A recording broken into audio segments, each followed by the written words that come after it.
같이 은혜 받으실 말씀 보겠습니다. 시편 57편 6절에서 11절 말씀입니다. 시편 57편 6절에서 11절까지의 말씀, 제가 가지고 있는 구약 성경 843면에 기록되어져 있습니다. 구약 843면에 기록되어져 있는 시편 57편 6절에서 11절까지의 말씀입니다. 시편 57편 6절에서 11절까지의 말씀 다 찾으신 줄 믿고 제가 먼저 한 절, 여러분이 한 절 이렇게 교독하며 읽도록 하겠습니다. 제가 먼저 읽겠습니다. 그들이 내 걸음을 막으려고 그물을 준비하였으니 내 영혼이 억울하도다. 그들이 내 앞에 웅덩이를 팠으나 자기들이 그 중에 빠졌도다. 셀라. 하나님이여, 내 마음이 확정되었고 내 마음이 확정되었사오니 내가 노래하고 내가 찬송하리이다. 내 영광아 깰지어다. 비파야 수고마 깰지어다. 내가 새벽을 깨우리로다. 주여, 내가 만민 중에서 주께 감사하며 문나라 중에서 주를 찬송하리이다. 무릇 주의 인자는 커서 하늘에 미치고 주의 진리는 궁창에 이르나이다. 하나님이여, 주는 하늘 위에 높이 들리시며 주의 영광이 온 세계 위에 높아지기를 원하나이다. 아멘. 아멘. 오늘의 말씀의 제목은 감정을 드리는 기도라는 제목으로 말씀의 은혜를 같이 나누도록 하겠습니다. 여러분, 지난 일주일 동안 어떤 감정을 느끼셨습니까? 한번 생각해 보시겠습니까? 어떤 감정을 느끼셨는지 지금 한번 생각해 보시겠습니까? 서울 도심 한복판에서 지나가는 사람들에게 제가 지금 드린 질문을 똑같이 질문을 했습니다. 1분 동안에 떠오르는 감정, 지난 일주일 동안 느꼈던 감정을 작은 칠판을 주면서 적어보라라고 그렇게 요구를 했습니다. 그랬더니 대부분의 사람들이 2개에서 5가지의 그 감정을 칠판에 적었다라고 합니다. 7개를 적은 분들이 감정 표현이 평균이다라고 그렇게 이야기를 합니다. 그리고 3개 미만의 감정의 표현은 아주 감정 표현이 부족한 상태다라고 합니다. 여러분은 몇 개의 감정 표현의 단어를 생각하셨습니까? 감정은 우리가 가지고 있는 오감, 보고, 듣고, 냄새 맡고, 맛보고, 손으로 감각하여 만지는 그것이 아닌 것을 통해서 느껴지는 것, 그것을 우리는 감정이다라고 말을 합니다. 감정은 그냥 생기는 것이 아니고 어떤 사건과 상황을 통해서 느껴지는 기분을 말하는 것입니다. 왠지 기분이 좋지 않다든지, 오늘은 왠지 기분이 좋은 일이 생길 것 같다든지, 주변의 상황에 의해서 좋은 감정을 느끼다가 갑자기 어떤 상황을 통해서 기분이 나빠질 수가 있습니다. 감정이 좋지 않다가도 어떤 상황을 통해서 감정이 흥분되고 극도로 감정이 좋아질 수도 있습니다. 이런 감정의 종류는 기쁘거나 화나거나 슬프거나 즐거운 감정으로 우리가 표현을 할 수 있습니다.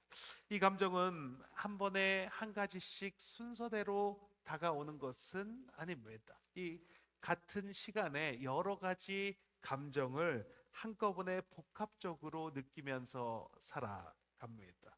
저는 지금 기분이 매우 좋습니다. 그 이유는 여러 가지 감정 중에서 기분이 좋은 감정이 가장 많은 가장 많은 부분을 차지하고 있기 때문입니다. 그 이유는 예배를 드리고 있기 때문입니다. 예배를 드릴 때의 유익은 지금까지 어떠한 감정을 가지고 살았는지와 상관없이 새로운 감정을 가질 수 있게 된다라는 것입니다. 기도를 할 때도 감정이 정리가 되는 것을 우리는 알 수 있습니다. 화가 가라앉혀지고 들뜬 기분이 차분해집니다. 짜증나던 것이 그것이 그 짜증이 풀어지고 긴장이 완화되는 것을 경험하게 됩니다. 오늘 시편을 쓴 사람은 다윗입니다. 다윗이 사울 왕에게 쫓겨다닐 때 굴에서 쓴 시다라고 그렇게 나와 있습니다. 엔게디 굴인지 아둘람 굴인지 정확하게 알 수 없으나 분명한 것은 아주 상당히 힘든 시간에 시를 썼다는 것은 알 수 있습니다. 사울은 다윗의 장인어른입니다. 그리고 그 나라의 왕입니다. 그런 사울이 자기를 죽이려 합니다. 그래서 자신은 도망을 다녀야 합니다. 다윗의 감정은 두려움일 것입니다. 겁이 났을 것입니다. 잡혀서 죽을 것 같은 마음이 들었을 것입니다. 미국에 살고 있는데 트럼프 대통령이 나를 죽이려고 군대를 풀고 사람을 풀었다라고 생각해 보십시오. 그렇다면 마음이 어떻겠습니까?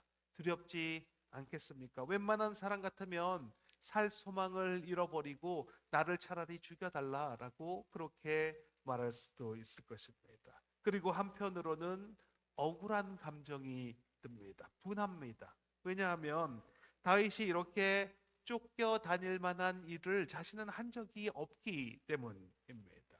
다윗은 골리앗을 죽였습니다. 그리고 전쟁에서 승리하는 데 큰 기여를 했습니다. 그랬더니 사람들은 말합니다. 사울이 죽인 자는 천천히요, 다윗이 죽인 자는 만만이다 라고 말합니다. 이 말을 들은 사울이 화가 났습니다. 자기에게 천천만 돌리고 더 다윗에게 만만을 돌리면 그러면 그가 이 나라 말고 더 가질 것이 무엇이 있느냐라고 생각합니다. 다윗이 한 일은 하나님을 모욕하는 적군의 장수를 쓰러뜨린 것입니다. 골리앗은 너무나 무서운 존재라서 아무도 싸움에 나갈 엄두를 못 내는데 다윗이 나아가서 그를 죽였습니다. 그리고 왕의 사위가 되기 위해서 블레셋 군인 200명을 죽이고 사위가 되었습니다. 왕이 자신을 두려워해서 천부장을 삼아서 다윗을 멀리 보냈습니다. 그러면 전쟁에 나가서 다윗은 승리를 했습니다. 그랬더니 왕이 자신을 죽이려고 합니다. 그래서 그의 감정은 분한 감정입니다. 억울한 감정입니다. 그리고 마음 한편으로는 희망이 있었을 것입니다. 잘 될 거라는 기대가 분명히 그의 마음속에 있었을 것입니다. 그 이유는 사무엘이라고 하는 선지자가 자신에게 기름을 부었습니다. 최고의 선지자 사무엘이 자신에게 너는 왕이 될 것이다 라고 말하며 기름을 부었습니다. 그리고 많은 사람들이 그에게 모여들었습니다. 환난당한 사람들, 빚진 사람들, 그리고 마음이 원통한 사람들이 다윗에게 모여들었습니다. 같은 감정을 느끼는 사람들이 모여들었다는 것입니다. 감정이 상하고 억울하고 원통한 사람들이 모여듭니다. 동감이라는 말은 영어로 sympathy라는 단어를 사용을 합니다. 같다라는 sim과 patty라는 감정이라는 것이 합성으로 된 말이 바로 sympathy입니다. 그러니까 같은 감정을 느끼는 것이 동감이라는 말입니다. 내가 그 감정을 느끼려고 상상해서 억지로 느끼는 것이 아니라 그런 상황을 겪고 있기 때문에, 같은 상황에 처해 있기 때문에 그 같은 감정을 느끼는 사람들이 모여들었습니다. 다윗은 그 복잡한 감정을 가지고 하나님께 나아갑니다. 그 복잡한 감정을 하나님께 쏟아냅니다. 그 기록이 그대로 남아있는 것이 바로 시편이라는 것입니다. 다윗의 많은 시편 중에서 특히 사울 왕에게 쫓길 때 쓴 시가 시편에 많이 기록되어져 있습니다. 그 중에 하나가 바로 오늘의 본문입니다. 다윗이 말합니다. 시편 57편 4절 말씀입니다. 내 영혼이 사자들 가운데 살며, 이렇게 말합니다. 두려운 감정을 말하는 것입니다. 시편 57편 6절입니다. 같이 한번 읽겠습니다. 그들이 내 걸음을 막으려고 그물을 준비하였으니 내 영혼이 억울하도다. 억울한 감정을 그대로 드러내고 있습니다. 시편 57편 7절 말씀입니다. 하나님이여 내 마음이 확정되었고 내 마음이 확정되어 싸우니, 확신한다는 감정을 드러내고 있습니다. 시편 57편 9절 말씀입니다. 내가 만민 중에서 주께 감사하오며, 이렇게 그 감사한 마음을 시편에 기록을 했습니다.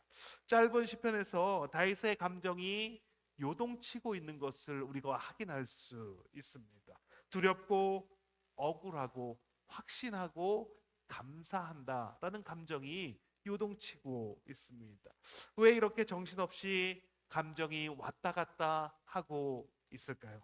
그 이유는 다윗이 지금 하나님께 자신의 감정을 그대로 호소하고 있기 때문입니다. 이성적으로 논리적으로 말하는 것이 아니라 하나님 앞에서 자신의 감정을 그대로 드러내고 있기 때문입니다. 하나님께 자신의 감정을 드려본 적이 있으십니까? 내 감정을 있는 그대로 하나님께 내어드린 적이 있으십니까? 내가 느끼는 감정들, 억울함, 속상함, 기쁨, 행복, 그것을 하나님께 나아가서 그대로 하나님께 나의 감정을 드려본 적이 있으십니까? 오늘 우리는 감정을 잘 살펴보는 시간이 되기를 원합니다. 지금 감정은 어떻습니까? 예배를 올려드리고 있는 지금 이 시간에 감정은 기쁘십니까? 즐거우십니까? 예배를 드리는데도 뭔가 기분이 풀어지지 않고 기분이 나쁘십니까? 찜찜하십니까? 불쾌하십니까? 그 감정을 애써 지우는 것이 아니라 그 감정을 가지고 있는 그 감정을 있는 그대로 하나님께 표현하는 저와 여러분이 되시길 예수님의 이름으로 축원드립니다. 첫째, 감정을 하나님께 있는 그대로 올려드려야 합니다. 같이 한번 읽겠습니다. 감정을 하나님께 있는 그대로 올려드려야 합니다. 우리는 감정을 표현하는데 서툰 편입니다. 개인적으로 차이가 좀 있을 수 있지만 대부분의 한국 사람들은 감정을 표현하는데 좀 서툴다라고 그렇게 이야기를 합니다. 왜 이런 말을 들어보시지 않았습니까? 너 나한테 감정 있냐? 너무 감정적으로 굴지 마. 감정이 앞서면 안 돼. 감정이 앞서니까 일을 망치지. 뭐 이런 말을 해보시거나 들어보신 적이 있지 않으십니까? 이런 말을 주변에서 많이 들으면서 살았습니다. 그런데 이 말을 잘 살펴보면 긍정적인 어감이다라기보다는 좀 부정적인 어감으로 감정을 사용하고 있다라는 것을 볼 수 있습니다. 너 나한테 감정 있냐라고 이렇게 묻는다면 그 이야기를 그대로 이야기를 한다면 긍정적인 단어일 수 있습니다. 너 나에게 희노애락 중 한 가지를 느끼고 있니? 라고 그렇게 질문하는 것이 맞습니다. 그런데 실제로는 너 나한테 화났냐? 라고 그렇게 물어보는 말로 사용이 됩니다. 우리는 감정이 아닌 이성적으로 판단하고 이성적으로 생각하며 살아가는 사람이 되라라고 은연중에 교육을 받으며 살았습니다. 그런데 실제로는 감정이 우리 삶에 더 큰 영향을 미치는 것을 볼 수 있습니다. 실제로 우리를 행동하게 하는 것은 이성적인 생각, 논리적인 판단이 아니라 감정적인 자극에 의해서 우리의 행동이 결정이 된다라는 것입니다. 다윗을 괴롭히는 사울 왕의 경우에도 다윗을 죽여야겠다는 논리적인 근거는 아주 약합니다.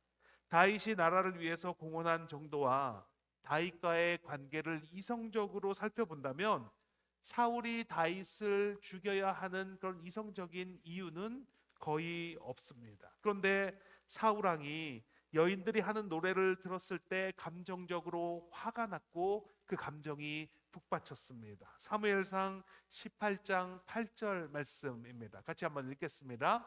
사울이 그 말에 불쾌하여 심히 노하여 이르되 다윗에게는 만만을 돌리고 내게는 천천만 돌리니 그가 더 얻을 것이 나라 말고 무엇이냐 하고 이렇게 말합니다. 사울이 화가 나고 불쾌했다라고 말합니다. 그래서 다윗을 죽이기로 결정을 했습니다. 또 자신의 아들 요나단이 다윗을 도와서 도망가게 해 주었다는 것을 알았을 때 사울이 화가 나서 자신의 아들 요나단을 죽이려고 합니다. 사무엘상 20장 33절 말씀입니다. 같이 한번 읽겠습니다. 사울이 요나단에게 단창을 던져 죽이려 한지라 요나단이 그의 아버지가 다윗을 죽이기로 결심한 줄을 알고. 우리의 삶에서도 실제로 결정하게 하는 것은 감정이라는 것입니다. 누군가 옷을 샀을 때 그 친구가 옷을 샀는데 이렇게 대답하는 사람은 없습니다. 너 이 옷 왜 샀어? 이렇게 물으면 빨래하기가 쉬워서 방수가 100% 돼서 이 옷을 샀다라고 그렇게 대답하지는 않습니다. 대부분이 옷을 산 이유를 물으면 이뻐서, 멋있어서, 잘 어울려서 이렇게 대답을 합니다. 실제로 옷을 사는 그 결정적인 요인은 그 회사를 만든 회사의 이미지나 그 옷을 만든 나라의 국가의 이미지, 어느 나라에서 옷을 만들었는지, 어느 회사에서 옷을 만들었는지에 따라서 그것을 결정하게 된다라는 것입니다. 그런데 정말로 이상한 건 실제로 감정에 의해서 결정을 하고 있는데 우리는 스스로 이성에 의해서 결정하며 살아가고 있다라고 생각을 합니다.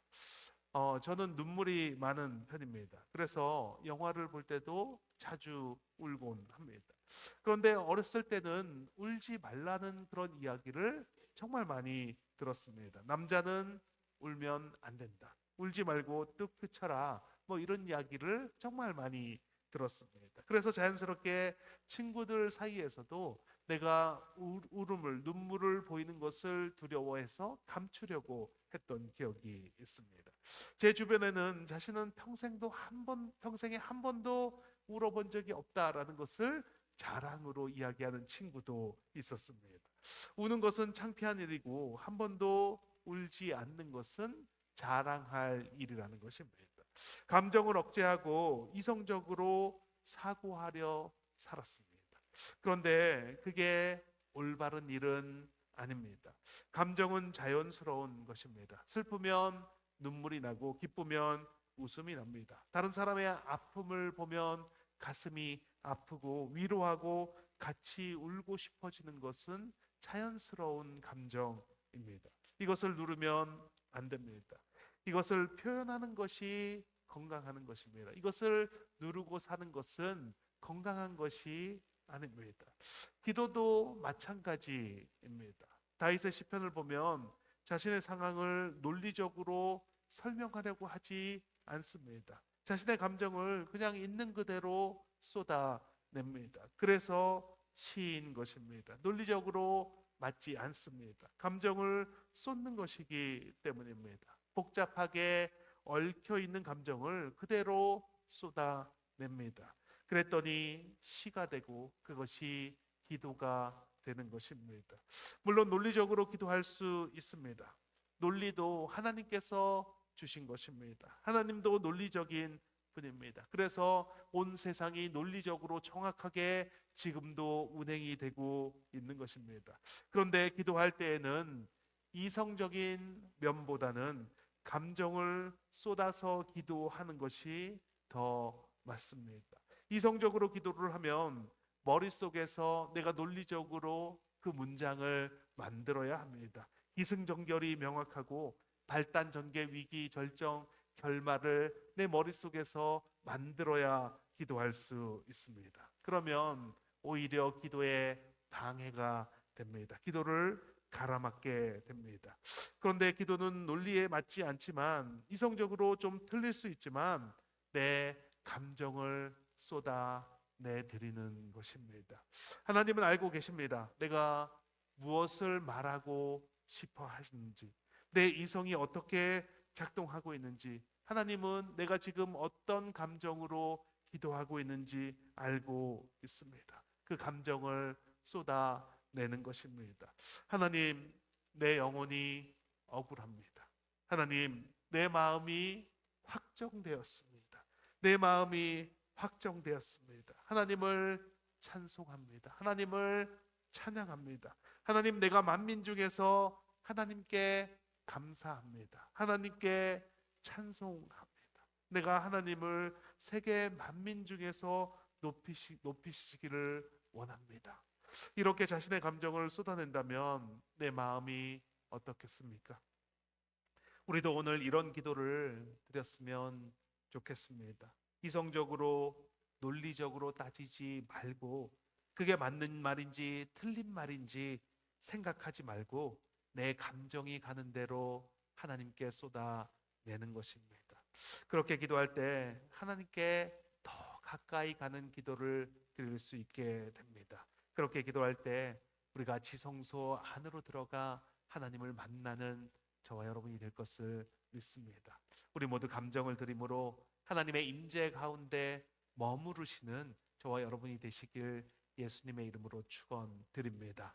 둘째, 감정을 드릴 때 나를 알게 됩니다. 같이 한번 읽겠습니다. 감정을 하나님께 드릴 때 나를 알게 됩니다. 구글에서 수석 디자이너로 일하시는 김은주 씨라는 분의 글을 읽은 적이 있습니다. 미국으로 와서 구글이라고 하는 최고의 회사에 취직을 했습니다. 많은 스트레스와 압박에 시달리며 살았습니다. 그래서 정신적인 스트레스로 인해서 카운셀링 상담을 받으며 살았습니다.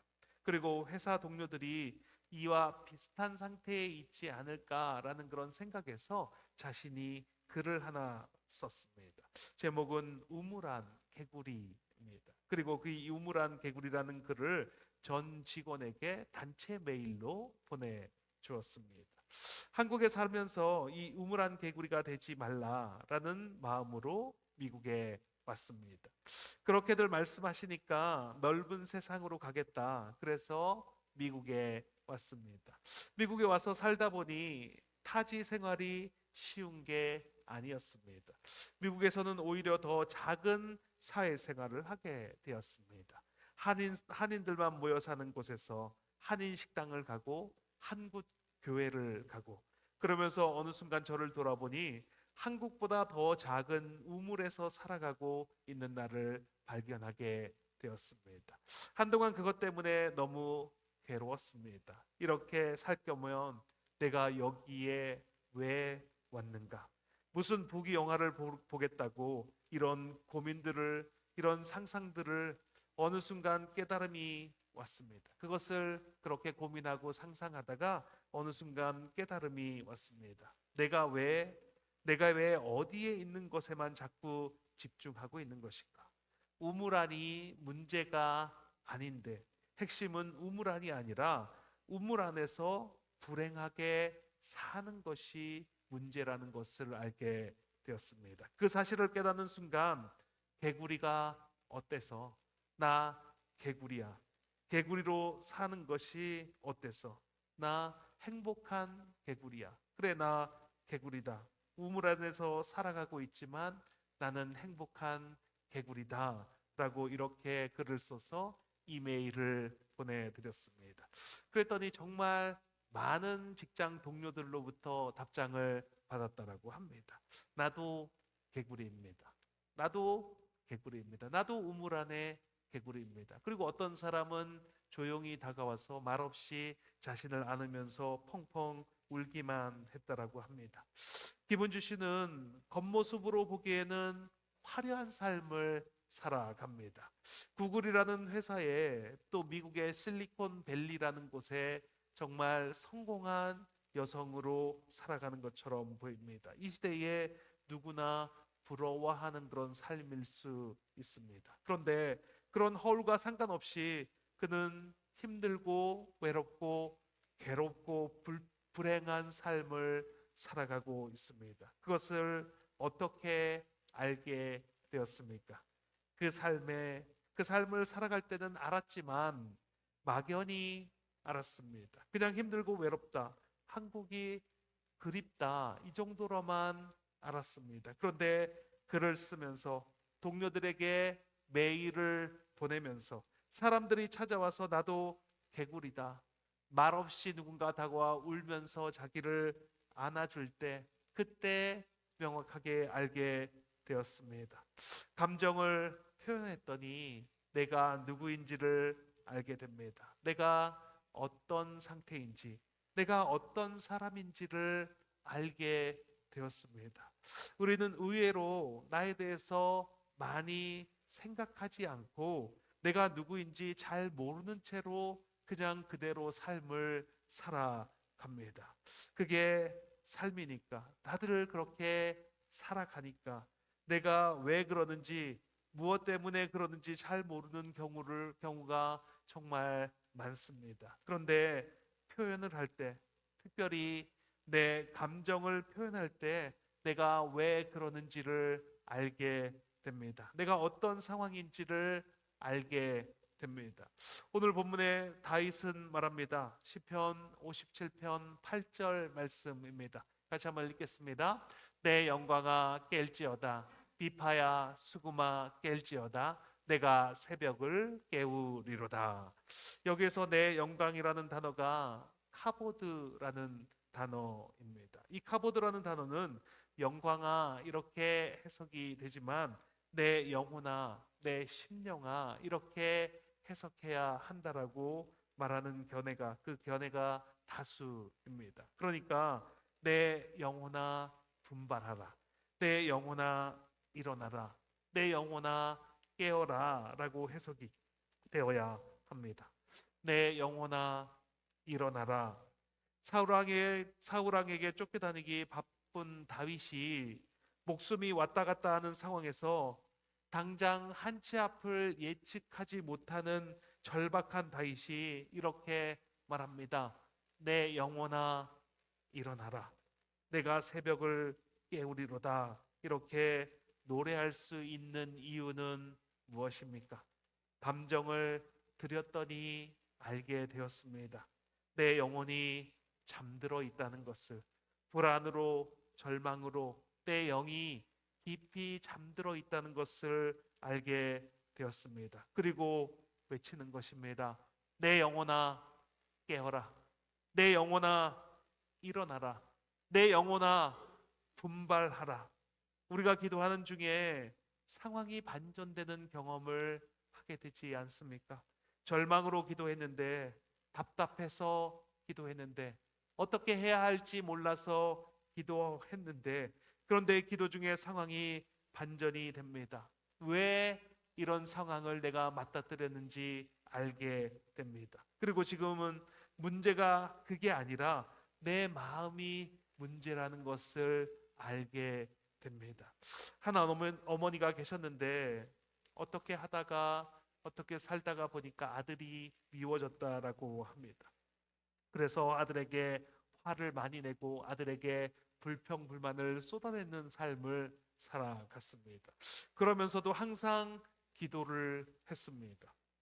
아들이 고운 말을 쓸 수 있게 해달라고, 아들이 말썽을 그만 부리게 해달라고, 공부를 할 수 있게 해달라고, 아들이 사고 좀 치지 않게 해달라고 그렇게 기도를 했습니다.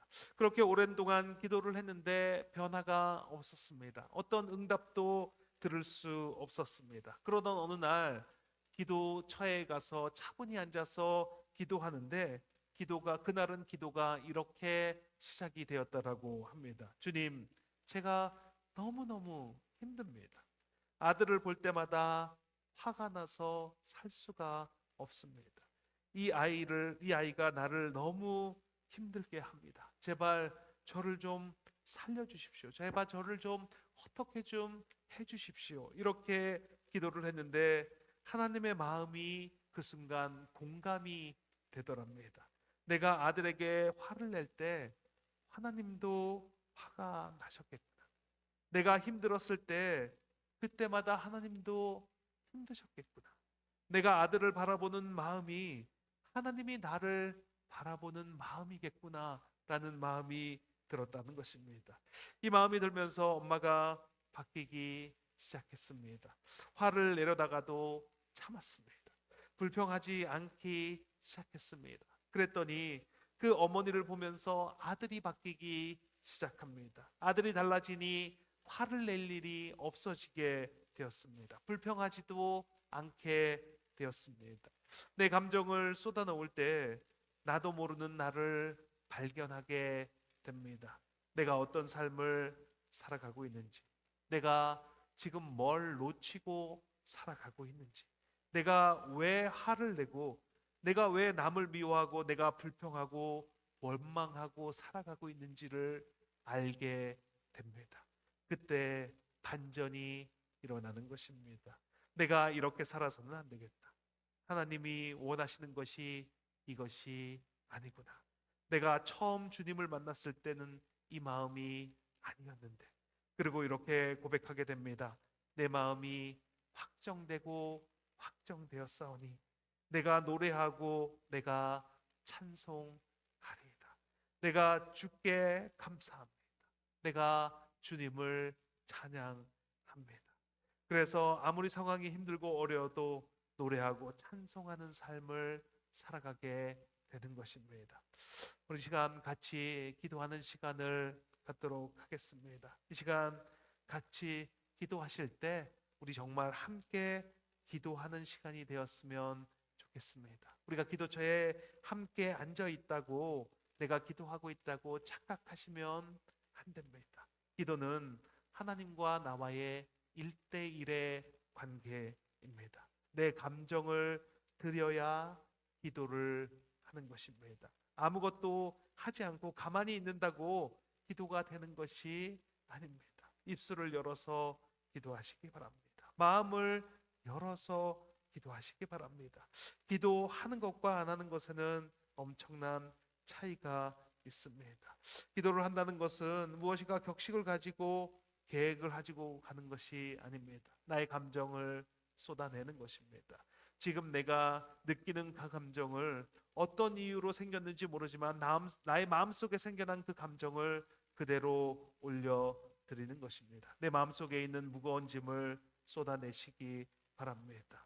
내가 감사합니다. 내가 괴롭습니다. 내가 속이 상합니다. 하나님 앞에 이 감정을 드리기를 원합니다. 이렇게 기도하실 때 하나님의 음성이 들려주실 줄 믿습니다. 우리 주님 한번 외치시고 통성으로 기도하시겠습니다. 주여